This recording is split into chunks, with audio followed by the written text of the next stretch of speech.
Welcome back. I'm Anastasia, and my mission is to build a community of acceptance and authenticity.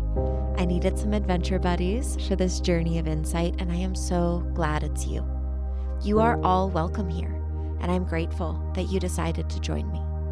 And today I am also joined by Stephanie Sonntag, Chief Therapist and co-founder of NextTherapist.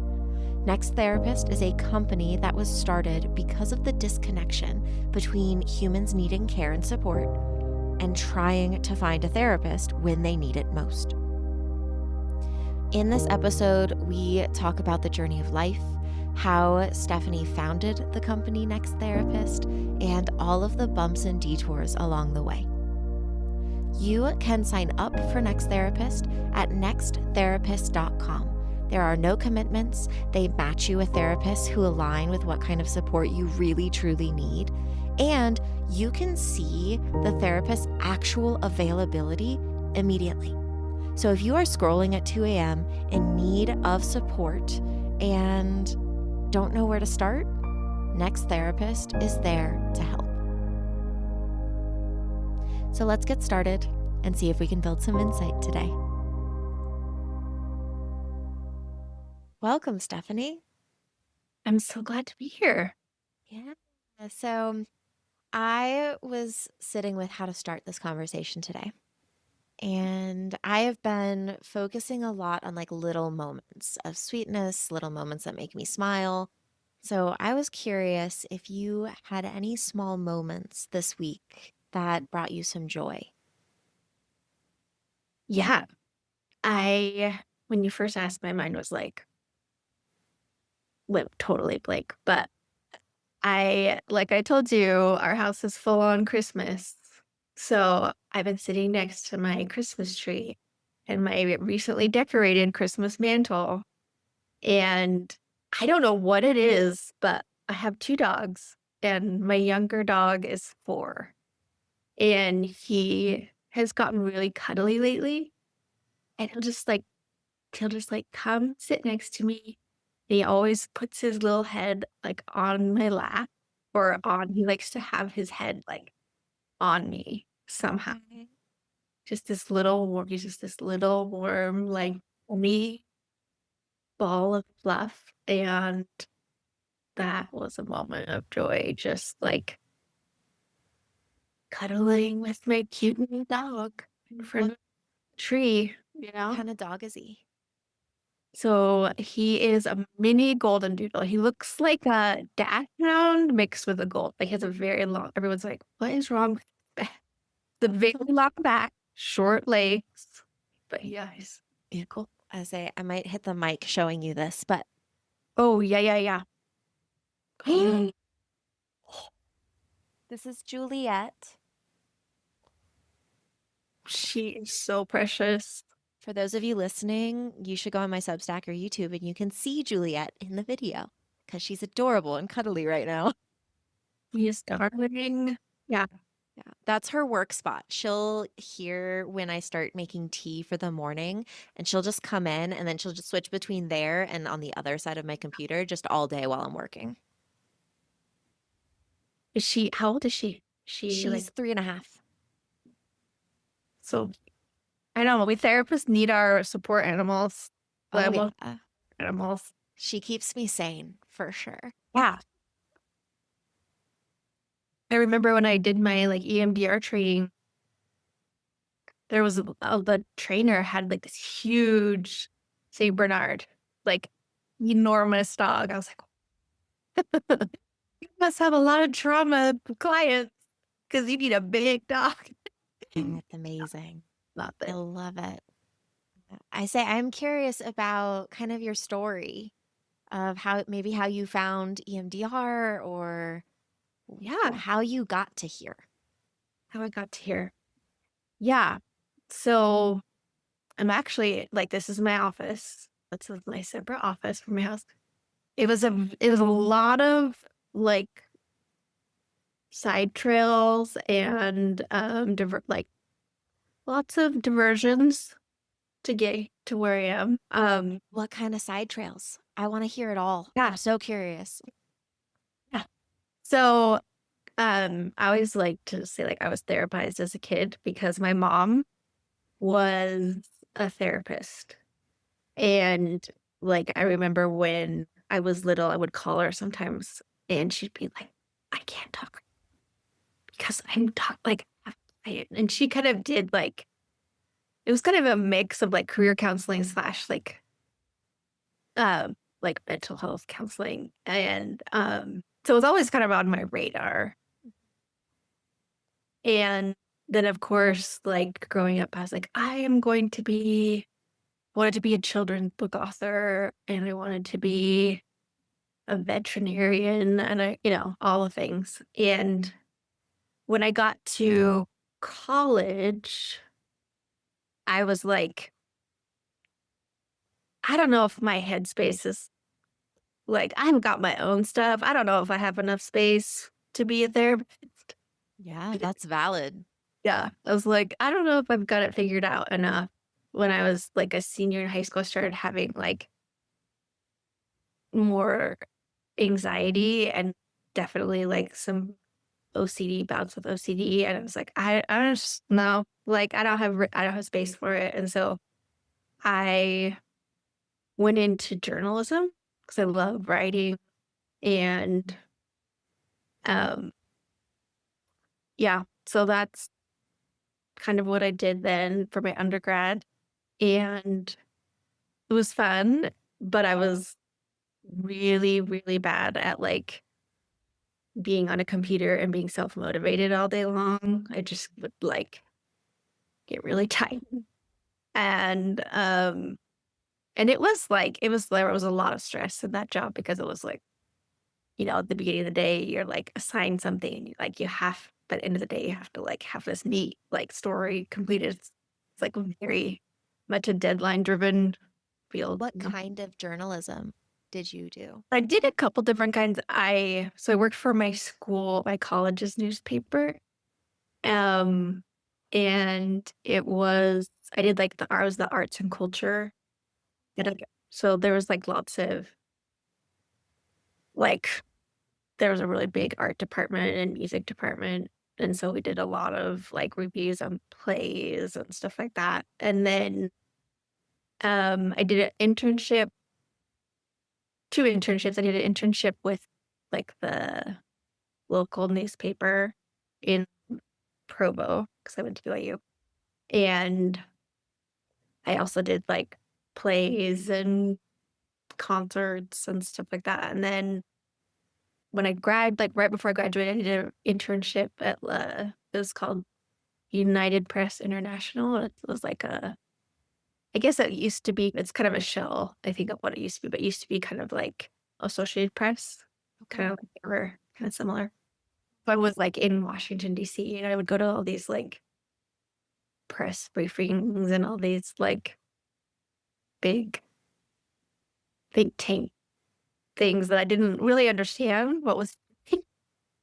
So, yeah, so I did that, and then I kind of got burned out with, I think, just like the pace.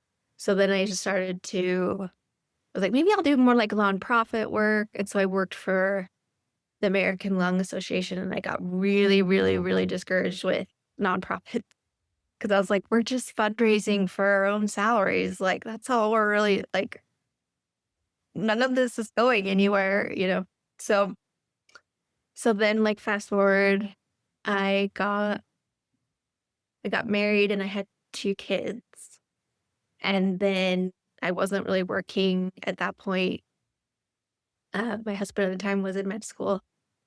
And then I went through a divorce from him. And my sister's always been like kind of an entrepreneur. She has her MBA. And she was always like, we should start like a business. We should do this. Or it was often just her starting a business. And I was like, I'm not a business person. Like, don't bring me in that. But she had this You're like, idea. I barely know what I'm doing now. Why should I be in charge of a business? And I'm like, I don't know. Like, I can't sell you. I could not sell you like the shoes you were wearing. Like, I am not a salesy person. Like, it's really bad. Um, so but she had this idea because there was this really cool monastery that was up. It's kind of like in this kind of mountain town by our house that we grew up in. And they were like all the monks died and they were going to sell all this beautiful land. And we were like, oh, wouldn't it be great to have um, like a clinic for women who were like recovering from postpartum depression that was like they could have their babies and they could have this beautiful space and we could do this huge clinic. And we kind of like got all excited. And then they weren't gonna sell they like I think the city bought the land, or I don't even remember what happened with the land exactly, but it just kind of like was like, "Yeah, that's not gonna happen." So, at that point, my youngest was starting kindergarten, so I have 2 girls, and I was like, "Okay, it's time. I have to figure out," like a lot of people around me are just stay-at-home moms, and they just do that, and that's awesome and wonderful, but, like, that was not my reality. And so I was like, okay, this is, I felt like I was finally at a point where I, not that I have it figured out, but I had some experience and I had some space to try to let people in and try to like go with them. Of course, when I was like, I'm going to be this like healer and I'm going to fix everyone. And Yes, we all get into it because we want to help everybody. And then we get into it and we're like, oh, that's not actually really my job. Like, I yeah, help people help themselves. yeah, the more talking I do, the worse I am as therapist, probably. Yeah. Well, So, I have a question. okay. Yeah. And whether you have the answer, because you talked about how your mom was a therapist. And when you were trying to decide what to be when you grew up, you're like, literally anything else. You were naming all these other things that weren't therapy. And then you were like, well, maybe I'll go into therapy. It's like, but I got all my own stuff. I don't know if I can. Yeah. So my question is, did you kind of always want to be a therapist, but you felt like you couldn't for all these reasons? Or did you not really want to be one and then kind of later realized maybe you do? So that's a really good question. I definitely like gravitated to the listener in my social circles. I Same. was yeah, I was kind of like a late bloomer and yeah, girls can be really mean to each other. And so like I learned really quickly like the best way to make a friend is to listen and to talk about what they're interested in.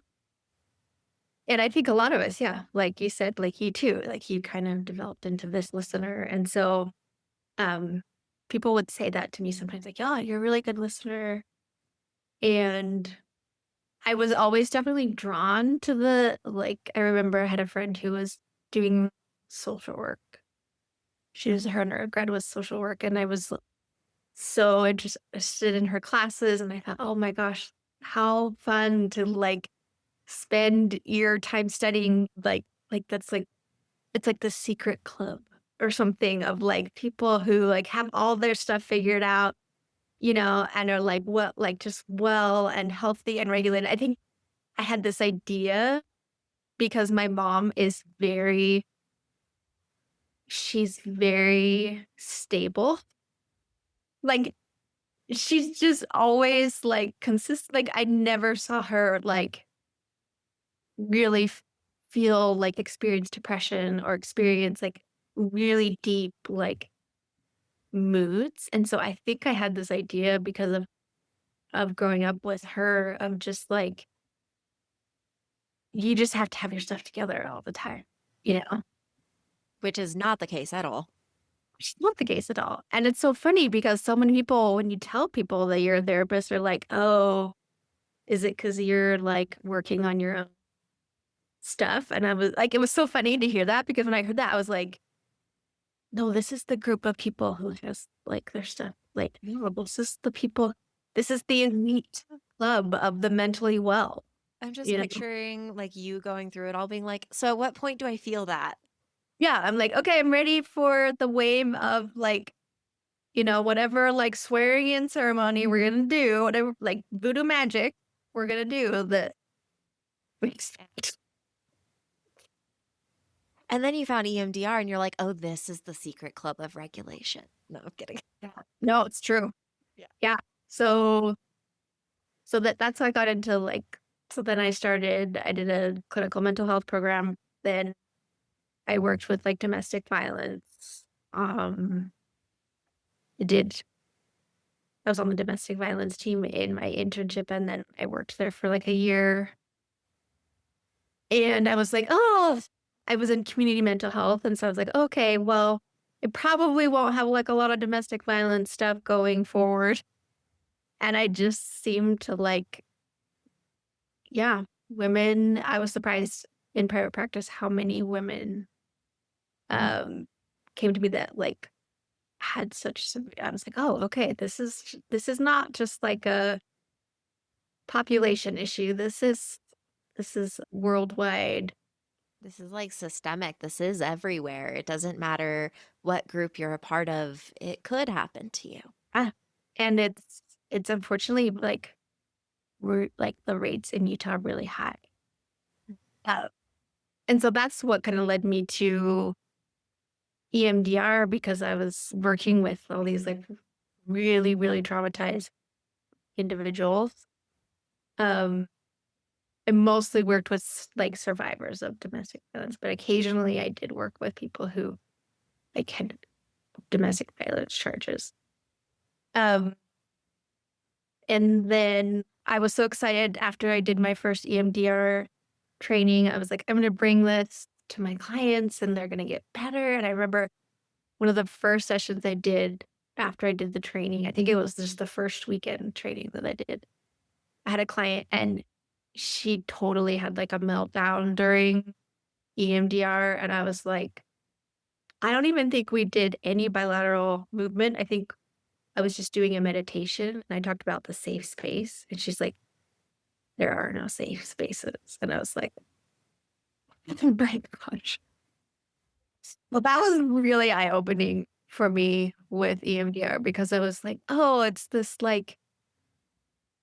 is like the end all be all, like cure all. And then I hit like a lot of complex PTSD and I was like, okay. It does not work the same with complex. I'm working on specializing with complex trauma and relationships and intimacy with EMDR because it's so complicated and there's so many layers and you can't just follow the standard protocol and everything is better. Because like, okay, but what if they can't sit in safe, calm place? Like what then? What It if is. it's so triggering for them? Yeah. But how telling of someone's nervous system and what they've been through if they can't trust an imaginary safe space. Yeah. I remember this particular client, she, the calmest place she ever felt was there's this, called like a shark tunnel. And there's this aquarium in Salt Lake that has this kind of like at the airport, there's like those moving walkways and it goes through this like tunnel of glass. Oh. You can see like sharks like swimming around. That was her calmest place. But I learned a lot from those first sessions. Like, oh, okay, we have to really approach this differently. We can't just dive in. And what a freaking metaphor for life, too, of just like, okay, I'm gonna learn this and then I'm gonna be there. I'm done. And ooh, that wasn't it. Okay, I'm gonna learn this and then I'm gonna be done. Like it's the same for us as with our clients of there's so much flexibility needed and the ability to like take a step and then like see how it feels and then figure out where to go next. And like that's kind of how I'm viewing this story you're telling me of how you even got into therapy. Yeah. It's like, well, let me try this. Well, that didn't work. Well, let me try this. Well, that didn't work. Yeah. Yeah, for sure. It's very much like we're just going to jump in and we're going to figure out what works really quickly. I think about my first sessions with client when I was like doing therapy, and I was like, I don't know what I'm doing. My And first, there's still sessions that I'm like, I don't know, you know? my So first ever client, like in grad school, first client I ever met with severe TBI and domestic violence. And I remember looking back on them like, how was that my first ever client? But honestly, like I'm so grateful that they were my first client because they taught me so much and we were able to be patient together and figure it out together. And I'm like, I definitely should not have had them as my first client, but I'm really it was, grateful I learned from it. oh, oh my gosh, that's intense. That is really intense. Yeah. So, and then I guess how I ended up here is so then, I went into private practice, finished my associate, and got fully licensed. And then I just started working at a private practice. And like I said, I was never one. I had a lot of friends that were like, oh, I can't wait to be in private practice. And I was like, I don't really like, really want that. Like, Yeah. really speak to me. That's not the part that spoke to me about therapy. I don't think it's for most people either. But I started doing the math and I would see like, so as a single mom, I would see like clients from 9 until 3 back to back. And then I would go straight into like single mom mode, picking up my kids, doing homework, like taking them to That's not certain. sustainable. And I was like, this is not sustainable. Like I did that for like a year and a half. And I was like, just doing the math. I was like, one, I don't even like to be full time. I would have to work. I would have to see 8 more clients a week, which is like, I couldn't do that. I was barely making it as at like 24 clients a week. And then I was like, doing the math, like, even when my pay goes up and I'm fully licensed, like I am going to burn out so fast and I won't be here. I won't be in therapy. I'll have to do something else. And so it was also like at that same time, like I was doing like, I had done some online dating and people always, when they find out you're a therapist, they're always like, who should I see? Who should I see? Who's good? Because they want that personal, like, who's like, the secret, like, club. You have the key. It's a who's good. And so it's like, always like, well, what do you want? It's like, oh, I want a new car. It's like, okay, like, Well, there's like 1,000 options. do you care what color? Like, do you want one that's four-wheel? Yeah. So I was always like, okay, where do we start? So I'd send people to therapist directories and they'd come back and be like, that wasn't helpful.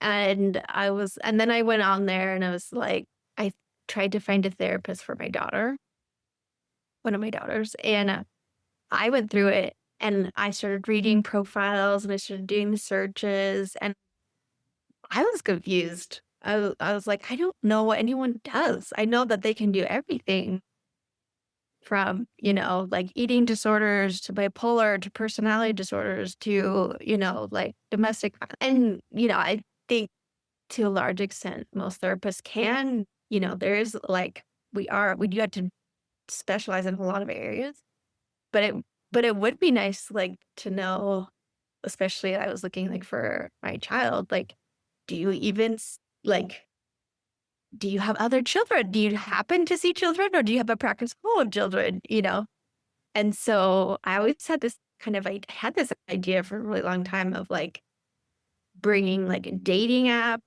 and directory and like melding them into this like big pot.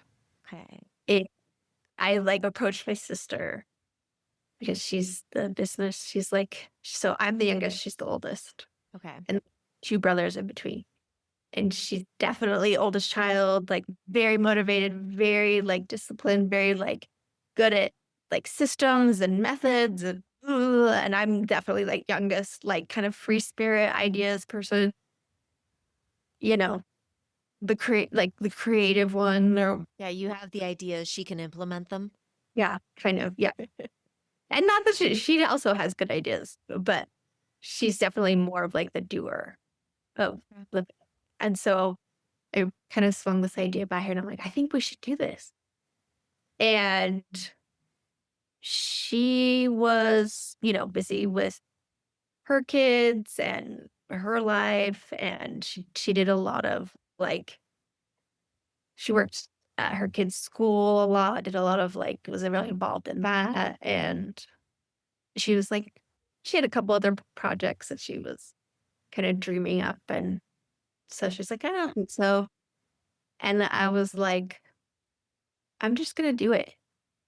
I'm just going to start. Like, and it was, and I don't know what gave me like the courage because I told you I'm not like this business minded person, But it felt important.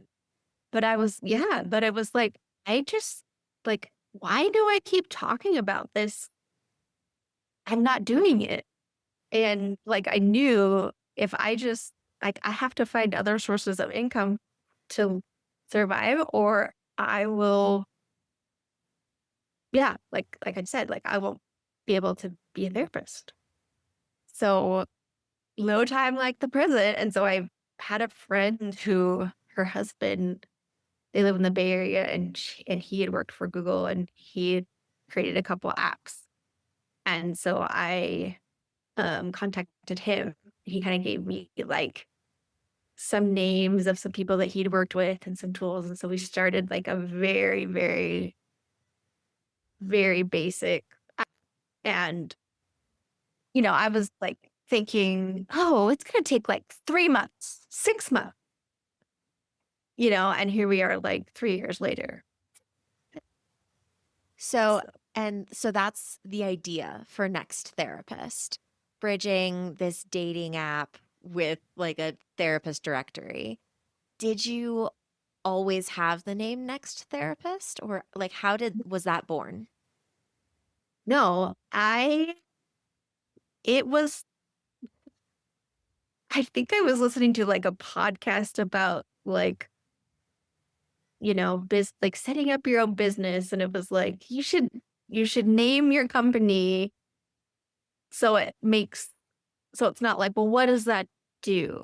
Like there's a couple of places around me that are therapy, practices or, do mental health stuff. And they're like, Novo, Nexus, like all this stuff. And I'm like, I don't know. I don't even know how to like say that. I don't even know. Like, if I just heard that, I wouldn't be like, oh, Yeah. that's a therapy thing. Like, It's like, what is that? Maybe I'll yeah. remember to Google it later.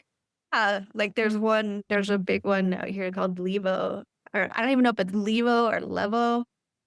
And I don't know what that means. I don't know how to say it.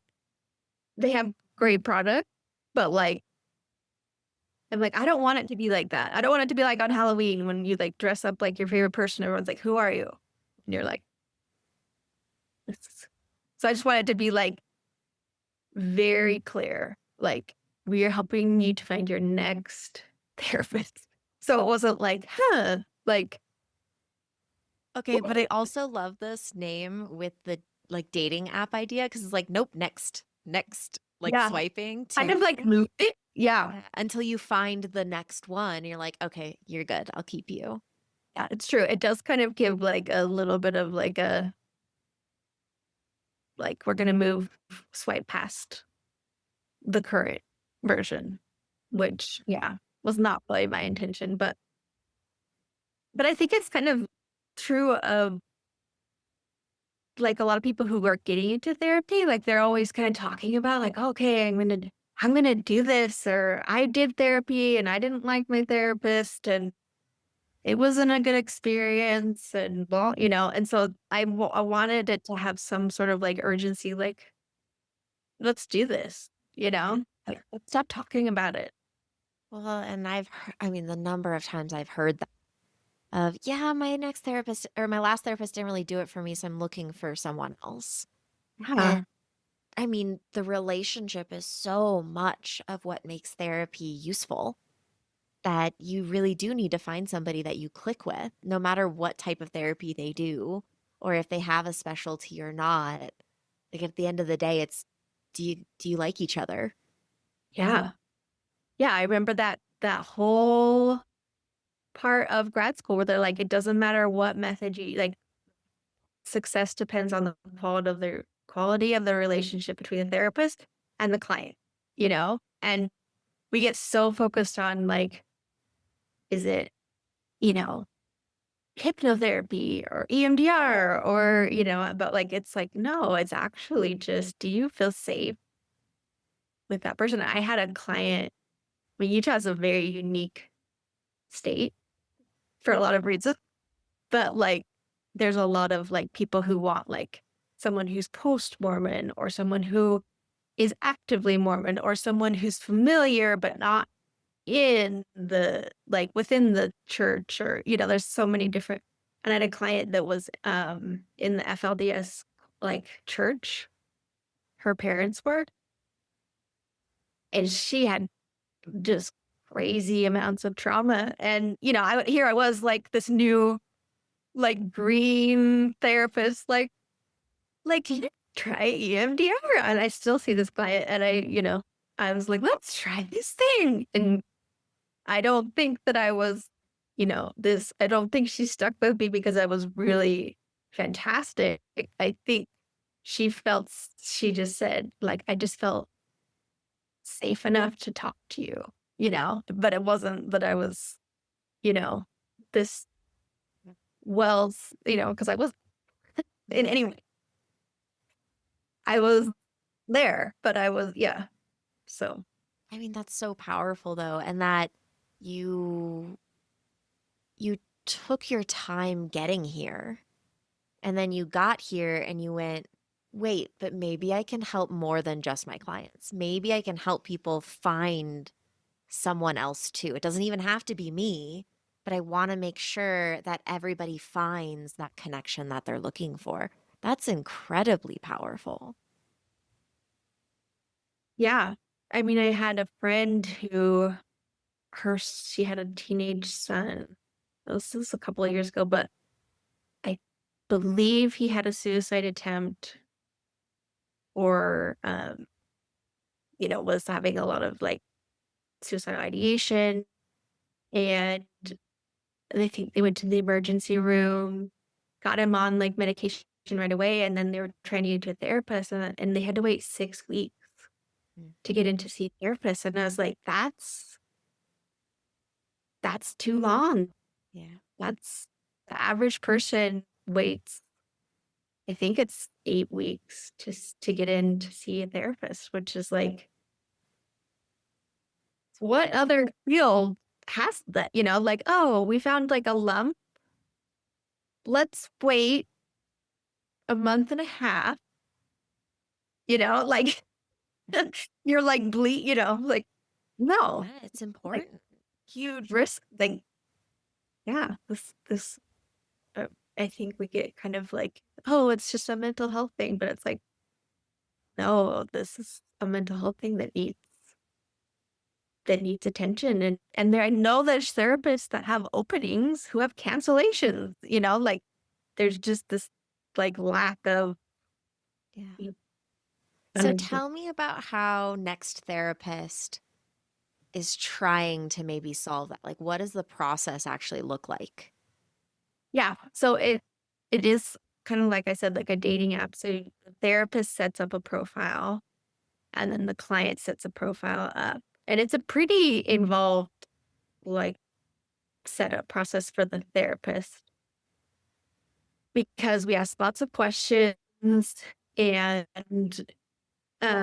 we try to narrow down, like, people's specialty. We give them 5, like, you have to pick 5, which is still kind of a lot, but, But it's better than um, Psych Today where it's like, check everything. And then it's just so there's overwhelming. 40 and you're like, Yeah. "Okay." Yeah.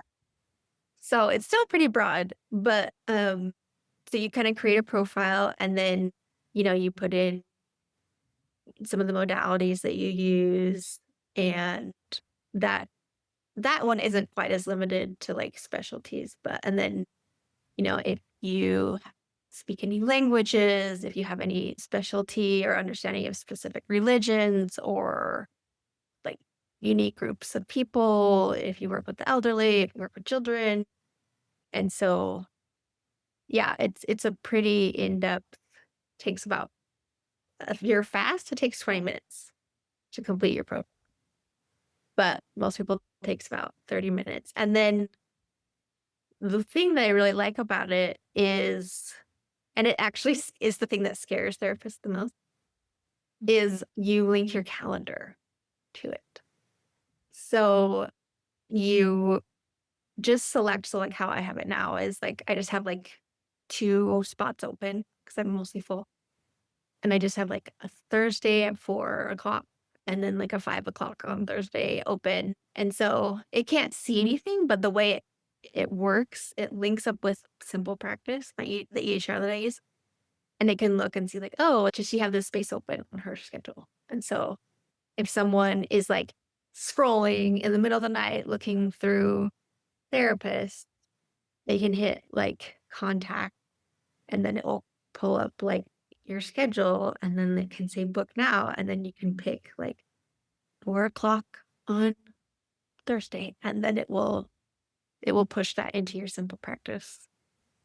What I appreciate about what you just said is like you can say just 1 hour a week. Mhm. And it doesn't have to be like, here is what my schedule is, and Yeah. hope for all these openings. Yeah. I mean, it scares people. It scared me too. I was like, oh, because I think that's one thing that therapists love about their practice is like we get to dictate, we have some say over, when and how often we see clients. And so it is, we don't just let people like, oh, I think I'll have like Friday at 7:30. We don't just let but like, but for a lot of people, I know a lot of, and I did this for a while too. Like when I was building up my private practice, I was also working for like a bigger practice. So I had 2 Simple Practice calendars, and that would get confusing because, like they wouldn't always, I yeah, just like got 4 calendars down to 3. that. It's huge. Because I had my own practice and then I'm contracted with 3 other companies. And Right. I was getting really overwhelmed with that. So I've slowly like pulled away from one. So Mhm. now I'm contracted with 2 companies and then my own practice. And they each have their own calendar. So when I was looking at Next Therapist, I was like, oh my God, I love this idea. And then I went, that is too much for 3 calendars. Like that's where my brain went of like, I will double book. It is just gonna happen. Totally. Totally. Yeah. So yeah, that it's definitely tricky because most of us are balancing, yeah, like not even just like 2, 3, 4, you know? It's hard to get it all going. So, but let's talk about it maybe from the client perspective now, because it's so true that us as therapists, we're like, oh God, but how is this going to affect it? What's it going to look like? But like you mentioned this person at 2 a.m., a really hard time, struggling to find a therapist. And Next Therapist gives them a, hey, there is an opening. You can be seen. Let's get you in. Like that's the reason for all of this. So what would the client's perspective setting up for Next Therapist look like? Yeah, so the clients, I haven't ever actually created a profile as a client, so I couldn't tell you exactly how, couldn't tell you down to like minutes. That's okay. I think it would definitely take less time to do it, but like similar, you would say like, you know, I there's a wide range of people. Like some people come into therapy and they know like I want EMDR, I want, like Gottman, couples counseling or whatever. And there were a lot of people who were like, I don't know. I just need something, And so I think we meet people where they're at. People can be as detailed of like, I want someone who is this gender and this, does this modality and works specialized in these people. Or you can have someone who's like, I'm open to see whoever. I just don't even know where to start, you know? So, So so they fill that, out the profile, and then does it match with like three? Do they get a whole list? yeah, Do so you is it like could, one at a time? yeah, so you can, so you can search based off of like, location. So that's like the first thing is like, because I really love the idea, and I think there are a lot of big, platforms that do telehealth, like BetterHelp and Talkspace and Headway and stuff that focus on telehealth. But I was like, I really think that there's a need for in-person visits. And so you can search based off of location. You can search based off of like, oh, I only want telehealth. Oh, I only want people who take, Blue Cross Blue Shield insurance. I'm going to do private pay. So you can kind of search based off of the criteria. So we'll narrow it down according to that. And sometimes if you are really, really specific, like the things that maybe are as common, you might not have any matches. If you were like, I want someone who I don't even know, I can't even think of like, but something really unique, you may not find exactly, like, um, if you're looking for someone who speaks like a very rare language, Or at least not yet. You're building, you're growing. yeah, We're gonna find it. yeah, we're gonna find it. But yeah, we currently don't have a lot of like, you know, Arabic speaking therapists, So So, Arabic speaking therapists who are listening to this podcast, of course, please go sign up for Next Therapist. They need you.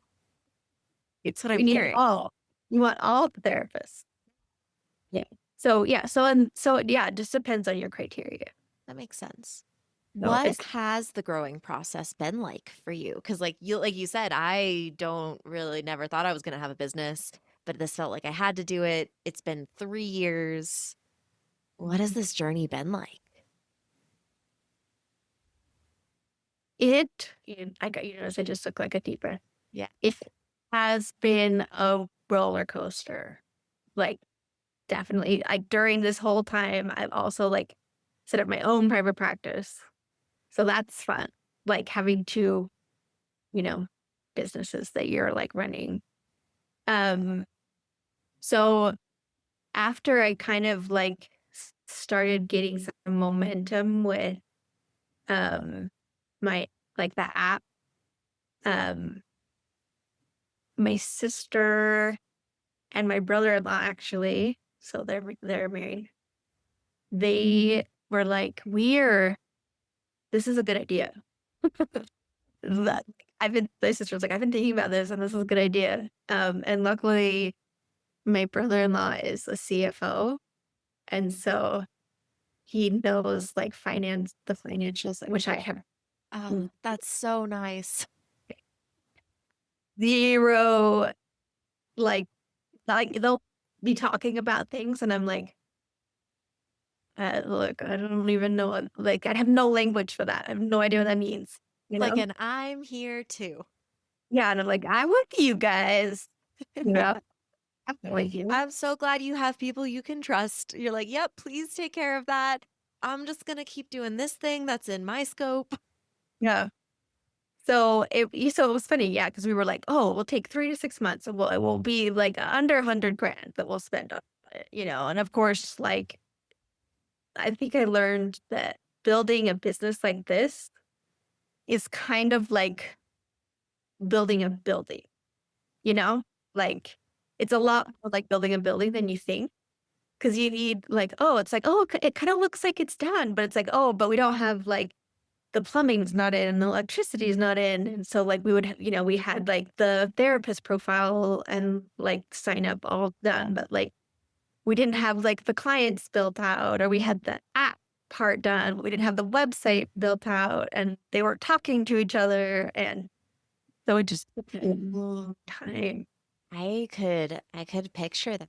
Yeah, and every time you think you figured it out, you run through it and you're like, oh, this entire piece is missing that we didn't even think about.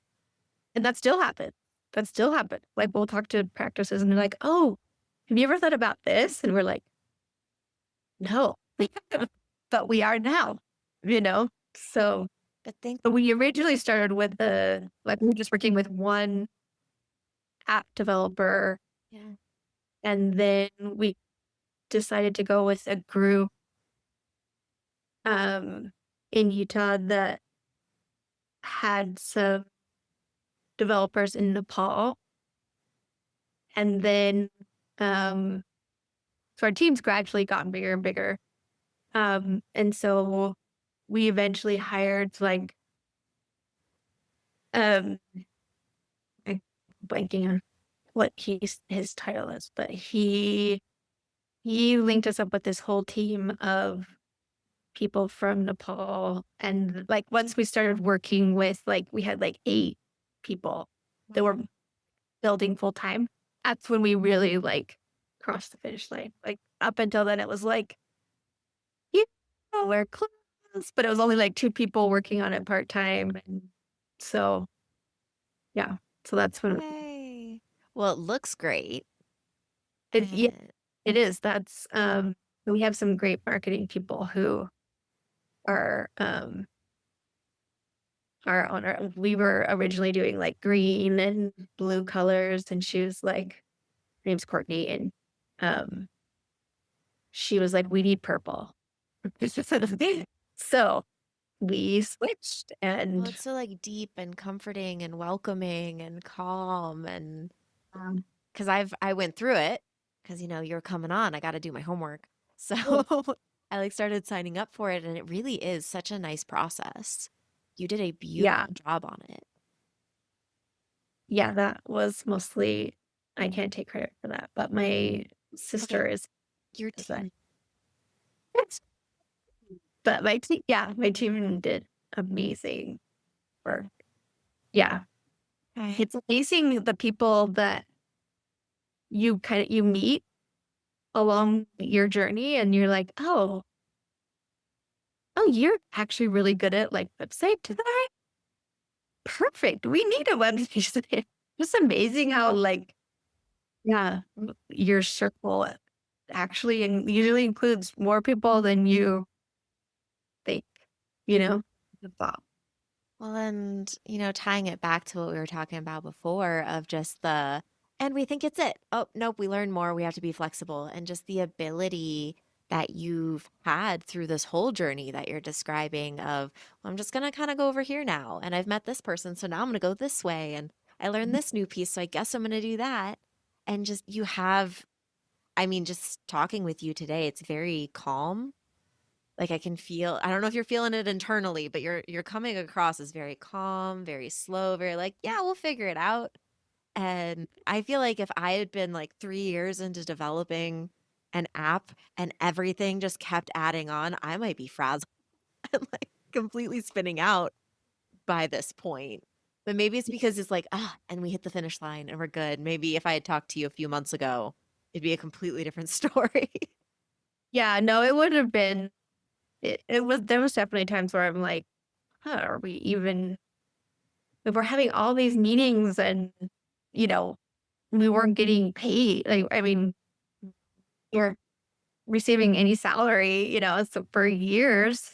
So, it was just like, it's not even like a tangible, item that I can pick up. It's just like someone somewhere is developing this and there's all these this program that I can look at it, but like, yeah, there's definitely times where I was like, "What are we Do what?" you have any advice for somebody who like has a really big dream but maybe isn't tangible and they're like I don't even know how to take a step in this. Not necessarily like physical literal steps, but more of like that mental game of it's not going to be what you expect. I think I think it's interesting because I I I imagined and I have a very creative imagination. So, but I always imagined like people who start a company would have like they would just know like they would like they just would know that what they were doing was good and that it was gonna work. Like I don't know what I thought, but like I think I just thought like, well, they just always knew and they had this vision and it just worked and and like I think when you start with an idea and you see it kind of expand, it's like no idea we would end up here. Like I was thinking of something like very, very different in the beginning that was just like very rudimentary, like, oh, just like match, but it didn't have all this like calendaring and connectivity and then there's like, all these like, oh, well, maybe 2.0 will have like an EHR LinkedIn and, all that stuff. But like, I think it's just sometimes you just have to like push play. Huh? And just like, I'm sure that was kind of what it felt like with the podcast. Like, I was so much in the hypothetical space and the planning space. And eventually it's like, you know what? I just got to do it. And it yeah, was terrifying. good. Like, there's never going to be a moment where it's like, it feels super great about like, I would just push play. It's just like, and then after you push play, you're like, oh my gosh, I just pushed play. Like, now what do I do? Like, this What whole have I time, done? like, what if this just like burns it? Yeah. Like, what if it just doesn't go anywhere and I like fail at it and everyone sees this like epic warrior, Oh, this is resonating so hard for me right now. I literally was like, okay, I'm going to do this. And then I was like, oh, wait, I have to advertise it. Oh, Oh, wait, I yeah. have to do social media. Wait, I have to do video. Wait, I have to. What do you mean I have to learn how to do this thing next? Like, I thought I was just going to talk to people and then it was going to be great. Yeah, like, I was just like, "We'll just do this thing. We'll just create, like, the people with, like, software. We'll figure out how to make it, and we'll ju" I never thought about, like, how am I gonna tell therapists about it? And, like, what's gonna motivate them to join? And how are we gonna get clients? And how are we gonna market it? And, you know, There's like so much more to it, but you have to start somewhere and not necessarily have it all figured out before you hit play. I love that. That is amazing advice. yeah. But, like, we're all in this. That's, like, my favorite metaphor in therapy is, like, for fellow travelers. I had this idea that people had all figured it out, and it's like, we're just some people are further down the road, but we're just all in this, you know? We really are. And I'm so glad that you and I are walking this part of the path together. You. It's been a lovely conversation. I was like, the reason I'm so grounded is because like, you are so grounding. I think we're, like, picking up on your energy. This is So great. I want to hear more, but also I'm recognizing the time. So I want to kind of end with a final question that I just ask everybody, which is there anything we didn't talk about today that is left lingering on your mind? Something that you want to say? Anything at all? let's see. I think it is really interesting to hear you say like, "Oh, you seem so, like, grounded and you seem so calm about the whole thing."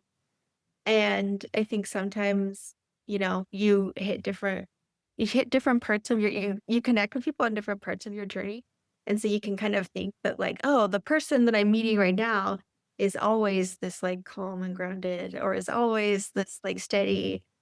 And, like, I'm all over the place, like, there's definitely times where I'm, like, grounded and calm and, like, this is such a good idea and I have so much confidence in it, luckily we're, like, seeing a lot of therapists joining and we're building momentum and stuff, so it is exciting because it's like, "Oh, we have, like, some buy-in now," but yeah, like, I think there's also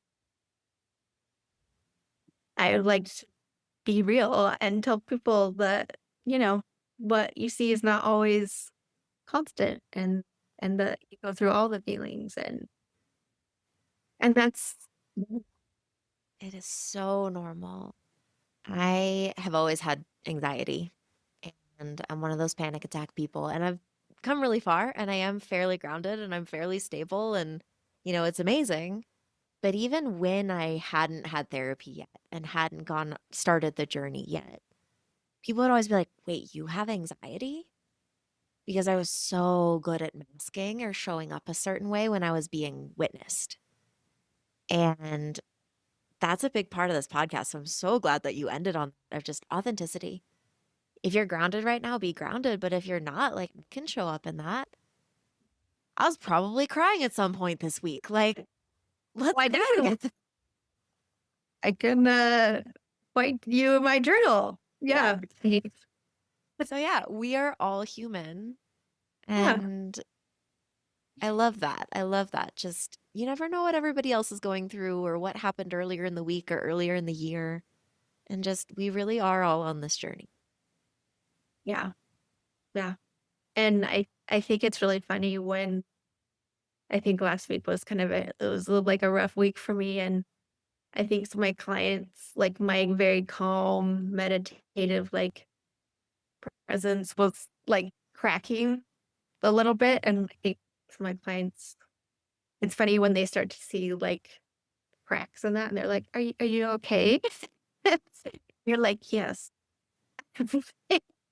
See, okay, I take a different method with that. And I credit acceptance and commitment therapy to that. Because ACT is we are all human and we all do struggle. And a part of being a therapist is recognizing that that struggle is human. And so it's okay for you to struggle too. Yeah, So, like if I have chronic pain.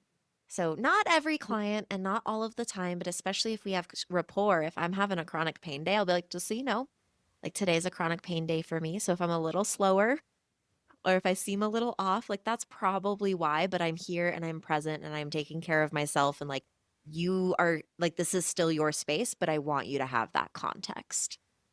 And so I sure. am very real with them if I need to be.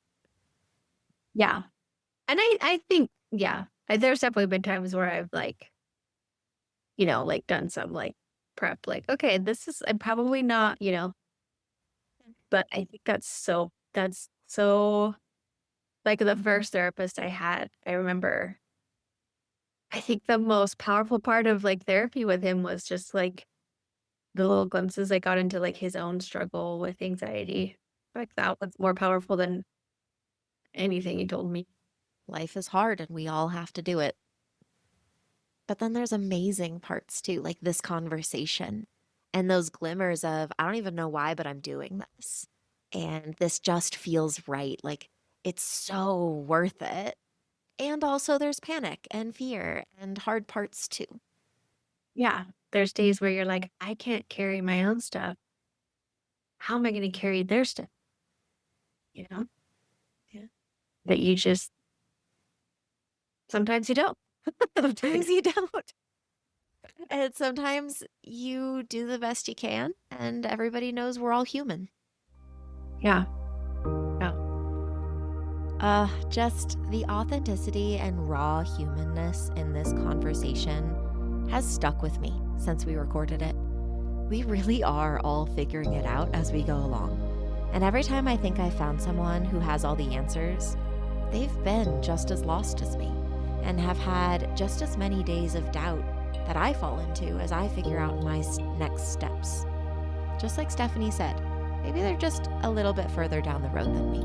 Maybe I'm just a little bit further down the road from you. We aren't alone, and we all walk this journey together. So hopefully something we talked about today resonated with you. If it did, let yourself sit with that idea for a little while longer. If you have any questions for this podcast or any themes you'd like us to focus on in the future, send us a message on Instagram at Insights With Us Podcast, or send us an email at insightswithus@gmail.com. If you enjoyed this podcast and want to hear more, please follow, like, or subscribe. You can also find Insights With Us on Substack for exclusive content, including videos and other writings about my insight journey. If you want to support the continuation of this podcast, you can donate. To do so, you can either subscribe and be a paid subscriber on Substack, or you can find me, Anastasia Soroka, on buymeacoffee.com. You can find digital downloads. More and more are being created, so stay tuned on my website, happymindwellness.com. Thank you for being my adventure buddy. I appreciate you, and I appreciate you being here. Thank you for creating insight with us. And finally, I always have to take a moment to thank my clothing partner, Occupied Mind. Occupied Mind's goal is to create a sanctuary of self-expression. Their belief is simple yet profound. Everyone deserves to feel at home in their own skin. And we share that dream, which is why I support them, and my closet is slowly turning into an Occupied Mind showroom. My Resilient shirt just came in. I'm very excited to wear it for my next recording. So use code InsightsWithUs15 at checkout to find a shirt that speaks your mind and bears your soul. That's OCTOPIEDMIND.com. Use code InsightsWithUs15 at checkout. Be authentically you.